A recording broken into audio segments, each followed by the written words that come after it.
Gaël Grunwald, bonjour Boker Tov.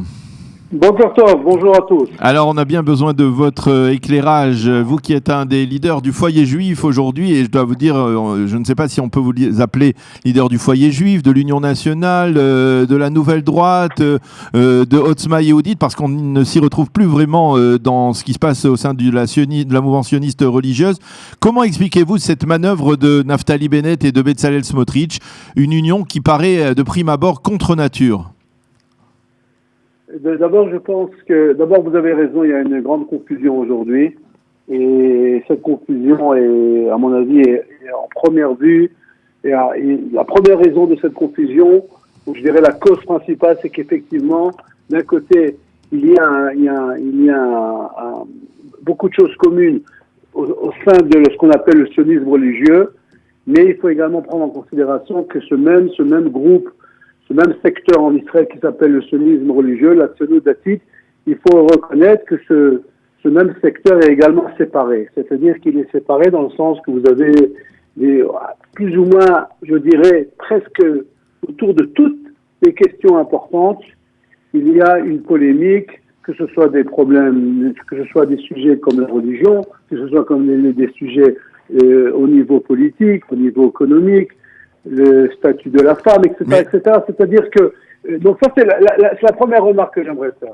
Maintenant, pour être un petit peu plus pratique, un peu plus parfait, comme on dit en hébreu, on se trouve dans la situation suivante. Je pense que Bennett et Ayelet Shaked sont arrivés à la conclusion qu'ils ne sont pas sûrs qu'ils arrivent à passer ce qu'on appelle le pourcentage de blocage. Le seuil d'éligibilité, oui. Le seuil d'éligibilité. Et donc, pour cette raison-là, ils étaient obligés de trouver un autre partenaire. Ça, c'est une chose. Deuxièmement, il faut l'avouer, il faut le reconnaître, que M. Smotrich et M. Rafi Peretz ne sont pas les plus grands amis au monde. Et donc, M. Smotrich a cherché quelqu'un d'autre, surtout après, je dirais, cet exercice politique que M. Rafi Peretz a fait lorsqu'il a signé un accord avec Itamar Ben-Gvir. D'une certaine façon, je dirais que cet exercice politique a causé plus de mal que de bien au sein du foyer juif. Parce que M. Smotrich a dit « Ah, tu veux essayer de me faire un exercice politique, moi aussi je vais te le faire. » Et donc il a essayé de faire... Et donc Smotrich est allé directement chez M. Bennett. Mais dites-moi si je me trompe, Gaël, mais si je ne m'abuse, la raison du départ de Naftali Bennett du foyer juif il y a un peu plus d'un an, lorsqu'il a fait scission et qu'il a créé cette nouvelle droite qui, il faut bien l'avouer, a d'une certaine manière pas mal mis de balagan dans le monde du sionisme religieux, il a quitté ce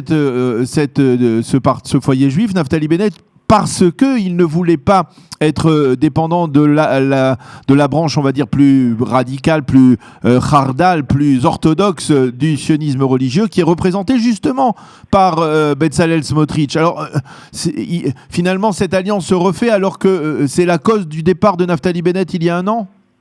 Oui, je suis d'accord avec votre analyse. Je suis d'accord avec ton analyse, c'est effectivement vrai. Et à l'époque, il y a un an, d'ailleurs, il faut reconnaître autre chose, que c'est pas uniquement le balagan au sein du sionisme religieux, c'est un balagan général au sein de l'État d'Israël. Oui. Dans le sens que si Bennett et Ayelet Shaked avaient reçu encore 1500 voix il y a un an, à mon avis, on n'aurait pas eu ni de deuxième et troisième élection en Israël. Donc, c'est un grand balagan qui a été créé. Effectivement, Bennett était intéressé à créer ce qu'on appelle un mouvement libéral, traditionnel, de droite, libéral. Il ne voulait pas être identifié, il n'était pas intéressé à identifier avec le sionisme religieux. Il cherchait à être indépendant, c'est-à-dire ne pas être dépendant de ce qu'on appelle un comité central comme le Merkaz qui existe dans les partis israéliens. Il était très intéressé à être un petit peu comme M. Lapid et M. Gantz et M. Lieberman, qui sont des partis où en réalité il n'y a aucun processus de démocratie. Et donc, mais Bennett et Ayelet, je dirais, vous m'excusez de l'expression, ils ont un petit peu la trouille, dans le sens qu'ils sont pas du tout sûrs qu'ils vont passer très facilement ce seuil d'éligibilité. Et donc c'est pour ça que c'était dans leur intérêt de faire une alliance avec M. Smotrich, Et comme Quitte je l'ai dit, à ce que cette alliance fasse passer probablement le foyer juif et Otzma Yehudit en deçà du seuil d'éligibilité, parce que les sondages sont plus ou moins clairs avec tous les deux, c'est-à-dire Rafi Peretz et Itamar Ben-Gvir, eh bien ça ne suffit pas pour passer le seuil d'éligibilité.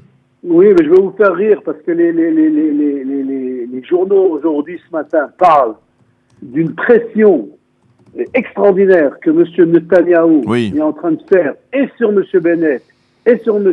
Smotrich, en disant même, encore une fois, j'étais pas présent pendant leur réunion, mais en disant que on parlerait même de menace de M. Netanyahou en disant M. Smotrich et M.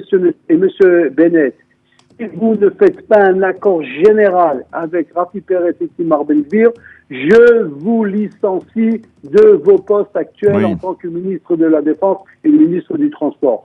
C'est-à-dire que M. Netanyahou, et ça il faut le dire, M. Netanyahou comprend ce que c'est la politique. Et Netanyahou sait très bien que si on perd, si le foyer juif ne passe pas ce seuil d'éligibilité, il est très possible que la droite ne sera incapable de former le prochain gouvernement. Et bien évidemment, c'est pas uniquement une question de savoir si oui ou non la droite, je termine ma phrase, si oui ou non la droite va passer, sera capable de former le gouvernement, mais c'est également l'avenir du citoyen, M. Netanyahou, dans l'impossibilité de recevoir la chassinout, son immunité de la Knesset, puisqu'il n'aura pas la majorité au sein de la Knesset. Alors, justement, vous parlez de politique. Et effectivement, tout cela, c'est politique. Alors, comment, à partir du moment où il y a l'idéologie, c'est important, il ne faut pas la négliger, mais lorsqu'il s'agit de manœuvres politiques, comment expliquer par exemple que les partis orthodoxes qui ne s'aiment pas particulièrement, on va dire qu'il y a un fossé entre les chassidim d'un côté, les lituaniens de l'autre, le parti chasse de l'autre, eh bien ils arrivent à s'unir quand il faut parce qu'ils comprennent les règles du jeu politique. Comment vous expliquez que les partis arabes, d'un côté les communistes arabes israéliens arrivent à s'entendre avec les islamistes arabes israéliens, et de l'autre côté, le mouvement sioniste religieux qui ne cesse de rabâcher ce message de l'unité au sein de la nation, etc., eh bien, soit incapable de jouer selon les règles de la politique et de s'unir en dépit de ces divergences de vues. La différence est très claire. Dans le monde orthodoxe religieux, il y a ce qu'on appelle le rabbin qui décide. À partir du moment où le rabbin a décidé de voter pour un parti, alors l'ensemble des membres de ce parti vont tous voter pour ce parti. Dans ce qu'on appelle le secteur de la Tzionut Datit du foyer juif, les choses se passent de façon totalement différente. Vous avez ceux qui n'ont pas de rabbin. Oui. Vous avez ceux qui ont un rabbin, mais qui sont prêts à écouter le rabbin uniquement pour des problèmes d'halakha et pas du tout pour des problèmes politiques. Vous avez ceux qui sont prêts à écouter le rabbin pour tout. Et de cette façon-là, c'est exactement pour ça que vous avez un public qui appartient de façon officielle à ce qu'on appelle au sionisme religieux, mais qui est totalement diversé, qui est totalement différent l'un par rapport à l'autre. Encore une fois, j'aime bien, je parle souvent de ce qu'on appelle Bethel d'un côté, un yishuv, un village, une petite ville qui se trouve dans le Binyamin, dans la Judée-Samarie, par rapport à Givat Shmuel, une belle banlieue autour de Tel Aviv. Et donc, vous êtes d'accord avec moi que nous parlons de deux secteurs qui, d'un côté, appartiennent au même secteur, mais qui sont totalement différents. Alors, je vais citer une partie d'un éditorial que je citerai tout à l'heure dans la revue de la presse de Nadav Shragai dans le Israël Hayom de ce matin, qui dit tout simplement que finalement, ce marasme politique dans lequel se trouve le sionisme religieux, eh bien, c'est le contre-coup de son succès, du succès en fait de son idéologie qui était de s'ingérer, de s'intégrer, on va dire, pleinement dans la société israélienne, dans les différents secteurs de la société israélienne. On le sait, il y a des milliers d'officiers de l'armée israélienne et certains au plus haut niveau qui portent les kippotes crochetées, les kippotes srugot. Il y a des ingénieurs, des professeurs qui sont sionistes religieux, des médecins qui sont sionistes religieux, on peut dire que le mouvement sioniste d'un côté sioniste religieux est totalement intégré dans la réalité sociale israélienne, mais de notre côté, sur le plan politique, il reste une formation communautaire, partisane, et c'est peut-être ça le paradoxe et ce qui explique d'une certaine manière la situation dans laquelle on se trouve aujourd'hui. Non, je suis entièrement d'accord. Je suis entièrement d'accord avec cette analyse. C'est vrai que le grand problème aujourd'hui du sionisme religieux, c'est de savoir, c'est que par rapport à ça, à son succès extraordinaire, c'est-à-dire que vous avez des kippot srugot, il n'y a pas un domaine en Israël où vous ne trouverez pas des kippot srugot, mais est-ce que, oui ou non, ça doit se traduire par une représentation politique au sein de la Knesset de façon indépendante, où effectivement, vous avez des gens comme Yuli Edelstein, des gens comme Zeev Elkin au sein du Likoud, une femme comme Chotobeli, qui sont des gens qui représentent le sionisme religieux, pas moins que M. Rafi Peretz ou M. Smotrich. Le problème est toujours de savoir, est-ce que oui ou non, tu veux appartenir à une structure qui représente de façon idéologique ce qu'on appelle le sionisme religieux, ou tu appartiens à une structure qui ne représente pas tout à fait de façon, je dirais, à 100% tes valeurs mêmes, mais le fait même qu'il y a un nombre très important de Chavrei Knesset qui représentent cette idéologie peut effectivement, si vous voulez, traduire la réussite du sionisme religieux. Alors, qu'est-ce que vous en pensez, vous qui vivez avec ces responsables politiques? Vous pensez que peut-être que l'heure est venue de mettre fin, on va dire, à ce mouvement, à ce mouvement politique, à cette formation politique du sionisme religieux? Alors, comme vous me posez la question à moi-même, moi, je pense que il est nécessaire d'avoir une structure qui représente le sionisme religieux. Le Likoud représente M. Jabotinsky. Le sionisme religieux représente le Rav Kook. Et si nous sommes intéressés, et si nous voulons avoir, au sein de la Knesset, parallèlement, moi-même je représente le sionisme religieux dans le cadre des institutions nationales, dans l'agence juive, dans l'organisation sioniste mondiale, si nous sommes intéressés à avoir une structure qui représente le sionisme religieux, l'idéologie du sionisme religieux, tu ne peux pas le faire, à mon humble avis, lorsque tu appartiens à une structure qui est d'un côté qui est beaucoup plus grande, mais au niveau idéologie, elle représente d'autres valeurs que le sionisme religieux. Et c'est pour ça que moi, je préfère avoir une petite structure au niveau du nombre de ces participants, mais la représentation idéologique est présente, à une autre structure où malheureusement les valeurs du sionisme religieux ne seront pas traduites au niveau idéologique.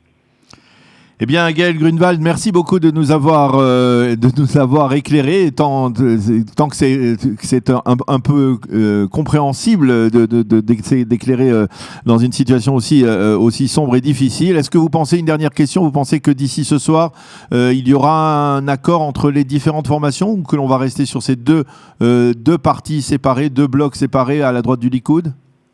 En hébreu, on a l'habitude de dire que la prophétie a été donnée à des gens qui ne sont pas intelligents.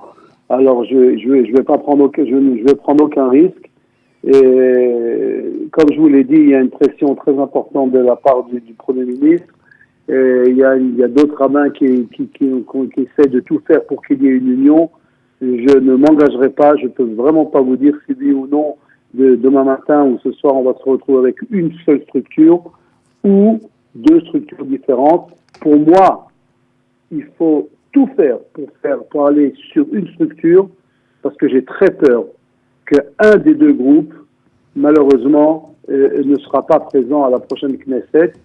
Et premièrement, ce sera, à mon avis, très grave au niveau de cette même représentation dont j'ai parlé avant. Mais à part ça, ça risque effectivement de mettre en danger la possibilité d'avoir un gouvernement de droite, qui est pour nous quelque chose qui est essentiel. Eh bien, merci beaucoup Gaël Grunewald de nous avoir éclairé sur cette situation complexe au sein de la mouvance sioniste religieuse. Donc à quelques heures de la clôture du dépôt des listes électorales pour cette 23e Knesset. On aura certainement l'occasion de se reparler d'ici les prochaines élections. Merci d'avoir été avec nous et bonne journée. Au revoir, à très bientôt et bonne journée. Shalom.